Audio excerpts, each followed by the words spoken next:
finalizei a leitura do capítulo extra de Jantar Secreto do Rafael Montes. Então, eu vou trazer aqui para vocês sobre o que eu achei do capítulo extra, o que, reler o livro tá fazendo eu compreender mais o capítulo extra. Eu parei na página 70 do livro, da releitura, e... Mas, pelo que eu li até agora, começou a dar mais embasamento de por que o Rafael Montes colocou esse capítulo extra tendo as coisas que aconteceram. Antes de começar, vamos admirar essa capa. Essa é luva de livro, né? Vamos admirar isso aqui, ó, que é uma pura obra de arte. Que lindo. Está magnífico. O capítulo extra, eu li em 50 minutos. Começa na página 371 e termina na página 393. Então, a gente tem aqui 21 páginas. A partir daqui vai ter spoilers do que aconteceu. Então, se você não quer ter spoilers do livro Jantar Secreto e nem do capítulo extra, não dá pra continuar a partir daqui. Ele traz muito daquilo de... Vamos te dar um choque de coisas que aconteceram apenas pelo choque do absurdo. Não necessariamente coisas assim que são necessárias para construir a história. E começa dizendo que quando o Dante estava preso, ele tinha relações sexuais com os guardas, digamos assim. E era algo consensual, algo que ele de fato queria. E ele conta também sobre o quão famoso ele ficou depois que ele foi preso, né? Todos os podcasts, assim, True Crime, queriam entrar em contato com ele, ofereciam uma grande grana. E eu entendo que isso foi um pouco de querer trazer esse lado do fascínio das pessoas pelo mórbido, sobre assuntos mórbidos, né? A curiosidade mórbida que o Rafael Montes fala, sobre o quanto as pessoas têm essa curiosidade mórbida por assuntos como true crime. E fala que o Dante, o personagem, fala que ele foi convidado para muitos podcasts e tudo mais, para falar sobre esses jantares secretos que ele ajudava e fazia parte. Então, essa curiosidade mórbida que o Dante tinha em saber se o jantar secreto ainda acontecia, fez com que o Dante, ao sair da cadeia, tivesse a curiosidade em saber se os jantares secretos ainda aconteciam. Então, ele começou a investigar. E ele soube que lá na cidadezinha que ele morava, bem no interiorzinho lá de Paraná, tinha começado a se transformar num grande ponto turístico sexual. E ele passou a associar que isso tinha a ver com a Cora e com o Leitão. Lembrando, Cora é a prostituta que passou a ter um relacionamento com o Leitão e passou a ajudar o Leitão também nos jantares secretos. Então, ele viu uma reportagem sobre essa cidade, né, dos prazeres que foi criada, né?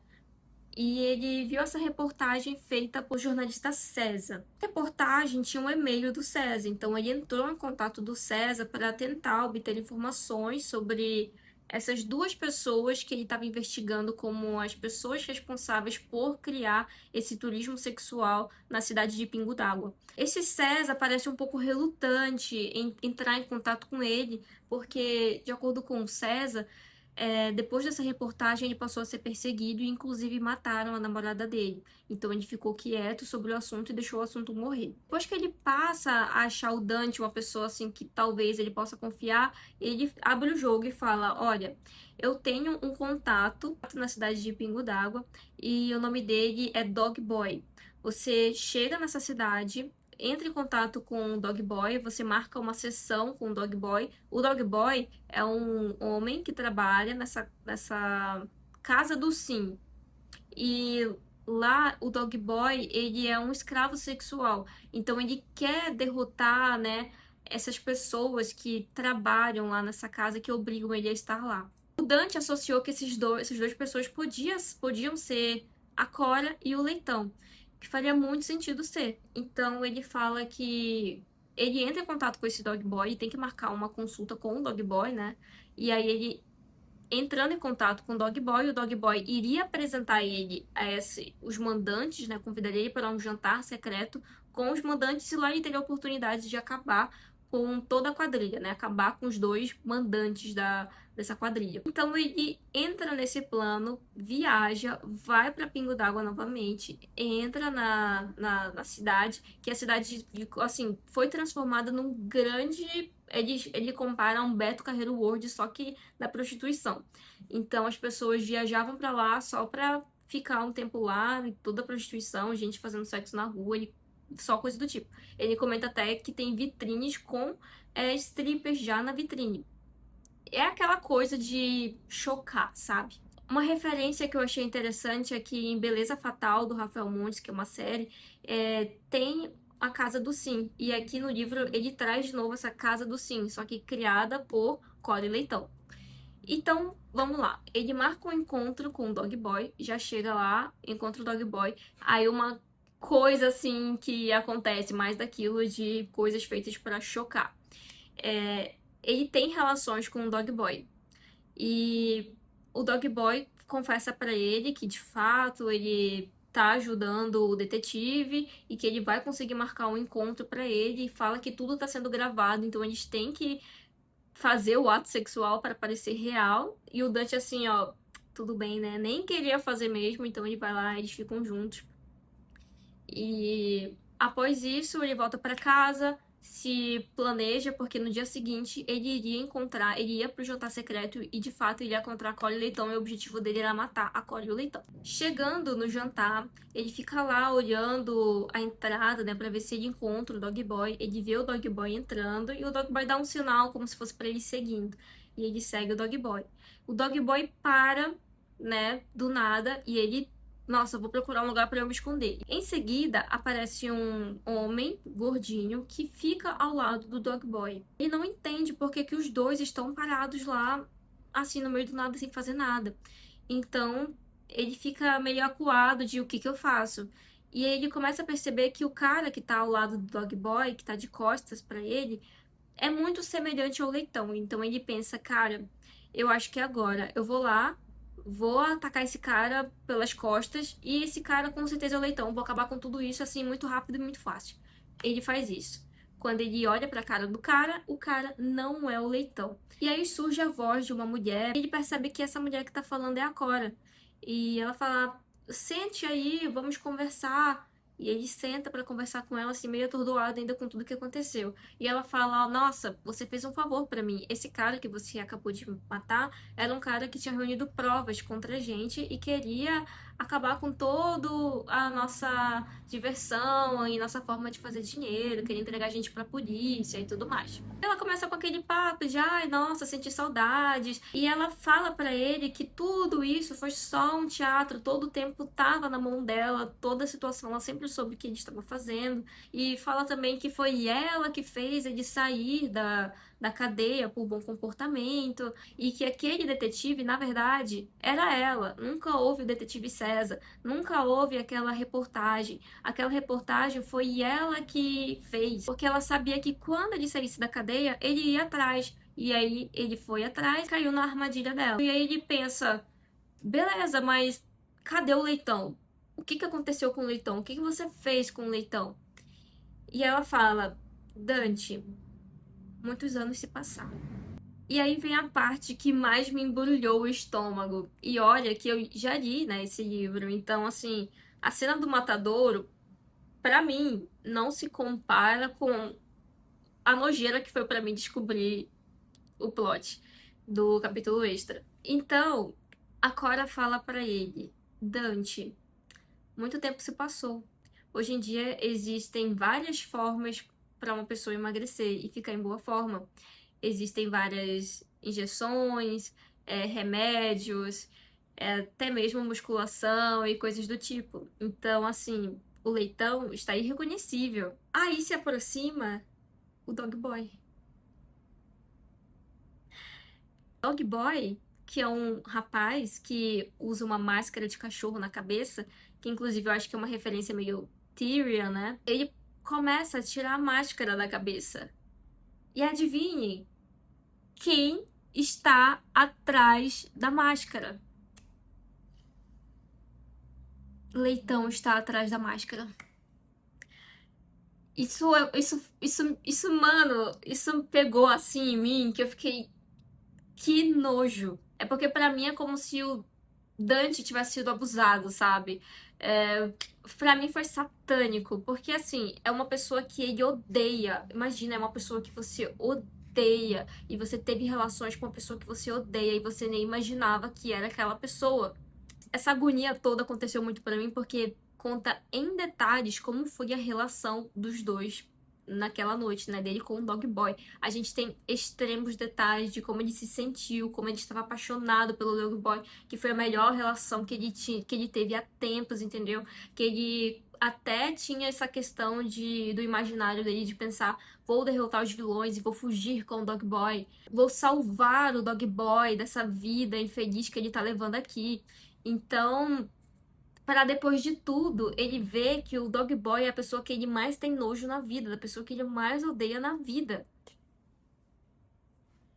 E aí a gente é levado pro final, que é ela falando, olha, se você quiser, pode ficar aqui, o mundo é horrível mesmo, então se já tá ruim, vamos fazer a nossa parte aqui também, vamos pegar dinheiro, vamos sair pegando todo mundo, viver de luxo e luxúria, né? E ela pergunta, você aceita fazer parte do nosso time de novo? E ele aceita. E aí a gente termina o capítulo extra. A princípio, eu fiquei em choque, sem saber o que achar disso. Então eu fui reler novamente o livro e a princípio eu tava achando que foi só um capítulo extra para chocar, para trazer a referência da Casa do Sim e para mostrar que talvez canibalismo fosse algo que, apesar de ter dado muita grana para eles, fosse algo que desse menos grana ainda do que criar conteúdo adulto. Talvez até uma forma de falar da hipocrisia humana, o que mais tem é pessoas julgando quem faz OF, né? Mas a gente tá em um país que consome muita pornografia. Nos anos 90, eu acredito, tinha a pornô chanchada, até mesmo no cinema. E era algo que todo mundo criticava, mas que dava muita grana, porque as pessoas criticavam, mas as pessoas consumiam, que é a famosa hipocrisia. Mas enfim, relendo o livro só até a página 70, ou seja, bem inicialmente, eu peguei algumas coisas que fizeram ficar muito mais coeso o final, o capítulo extra. A gente tem no começo do livro, Jantar Secreto, o Hugo falando que o maior prazer do homem é comer. Comer comida e comer mulher. E o Leitão é a maior personificação do que o Hugo disse. Ele é uma pessoa viciada em comida e uma pessoa viciada em pornografia. E de fato, a venda de comida, só que no formato de jantar secreto de carne humana, foi um dos movimentos que o Leitão fez e levou para frente. Porque comida é algo que agrada o Leitão. E provavelmente a carne humana era algo que agradava o Leitão. E após ter satisfeito essa forma, né, de ganhar a vida, ele pensou qual outra forma que me dá prazer e que eu posso ganhar a vida? Pornografia, prostituição, e foi o mercado de conteúdo adulto que ele seguiu. Outra relação que eu tive do que aconteceu no capítulo extra com o que o Rafael Montes falou no começo do livro é o Dante falando que ele era gay, né? E a Cora pergunta se o amigo dele também é gay, o amigo que ela tá pagando, que ele tá pagando o programa pra ela fazer. Na mente dele fala: "Nossa, imagina o Leitão gay. Nossa, imagina eu pegando o Leitão, tendo um relacionamento gay com o Leitão". E ele fala: "Que nojo". E é exatamente isso que ele tem com o Dog Boy, que é o Leitão. Sabe? Casou as coisas de acontecerem. O que ele mais tinha nojo aconteceu. E com o Plus, ele de fato ficou muito atraído pelo Leitão e decidiu seguir pegando o Leitão. E o mais importante, a conexão mais importante que eu vi, a mãe do Leitão trabalhava em uma casa de prostituição. Ela era cafetina, né, de uma casa de prostituição, de um bordel. Isso lá em Pingo d'Água. Só que, não sei se vocês lembram, mas o bordel dela pegou fogo e todo mundo morreu. Aquele bordel estava no auge. Muitos homens da cidade frequentavam esse bordel e muitos homens saíam das suas cidades para visitar o bordel. Era como se aquilo tivesse virado um ponto turístico. E o que o Leitão trouxe para a cidade de Pingo d'Água novamente foi justamente esse tráfico sexual, esse turismo sexual. Ele trouxe de volta aquilo que a mãe dele tinha criado. E a gente, na leitura, percebe que o Leitão tinha esses problemas em relação à mãe. Ele havia recriado toda a infância dele por conta do que aconteceu com a mãe nesse incêndio. Então faz muito sentido ele querer trazer de volta aquele bordel que a mãe dele uma vez havia criado. Talvez para o personagem seja uma forma de estar mais próximo da mãe ou estar mais próximo do que a mãe havia construído, de realizar o desejo da mãe dele. E agora uma teoria do que vai acontecer com todo esse turismo sexual que a Cora, o Leitão e o Dante estão fazendo em Pingo d'Água. Havia uma bispa em Pingo d'Água que rejeitava totalmente aquele bordel e dizia que a mãe do Leitão era o próprio diabo em pessoa e que Deus iria castigá-los assim imediatamente. E praticamente alguns dias depois teve esse incêndio que destruiu o bordel. E por isso essa bispa ficou muito famosa, lançou livros, fizeram músicas sobre ela, e ela ficou assim extremamente famosa, como se ela fosse uma deusa. E ela falava que era o plano divino. Deus não queria que aquele bordel existisse. E aí, teorias. Se de fato existe um bem maior, que algo maior, uma força maior que destruiu esse bordel da mãe do Leitão, será que essa força maior não vai destruir todo esse turismo sexual que o Leitão, a Cora e o Dante estão fazendo em Pingo d'Água? Ou uma outra teoria que eu acho que é a que mais faz sentido, sem ir para o teor sobrenatural. Será que não foi a bispa que tacou fogo lá no bordel da mãe do Leitão? E será que ela, assim, teorias de um possível jantar secreto 2, será que não seria a bispa a pessoa que vai lutar contra esse turismo sexual acontecendo de novo em Pingo d'Água? Será que ela não vai se opor ao Dante, ao Leitão e à Cora? Bom, essas foram as minhas principais teorias e conclusões a respeito de Jantar Secreto e a respeito do capítulo extra. Eu ainda tô relendo o Jantar Secreto, então pode ser que depois de algumas páginas eu comece a teorizar outras coisas ou fazer novas relações, novas conexões em relação aos capítulos, né, originais de Jantar Secreto com o capítulo extra, né, que o Rafael Montes publicou. Mas deixem aí os comentários de o que vocês acharam desse capítulo extra, se vocês acham que o capítulo extra faz sentido com a história, se foi só um exagero e coisas que foram feitas para deixar o leitor assim chocado. E lembrando também que eu fiz um vlog de leitura do Jantar Secreto, então se vocês quiserem acompanhar as minhas reações em tempo real lendo o livro, é só clicar aqui.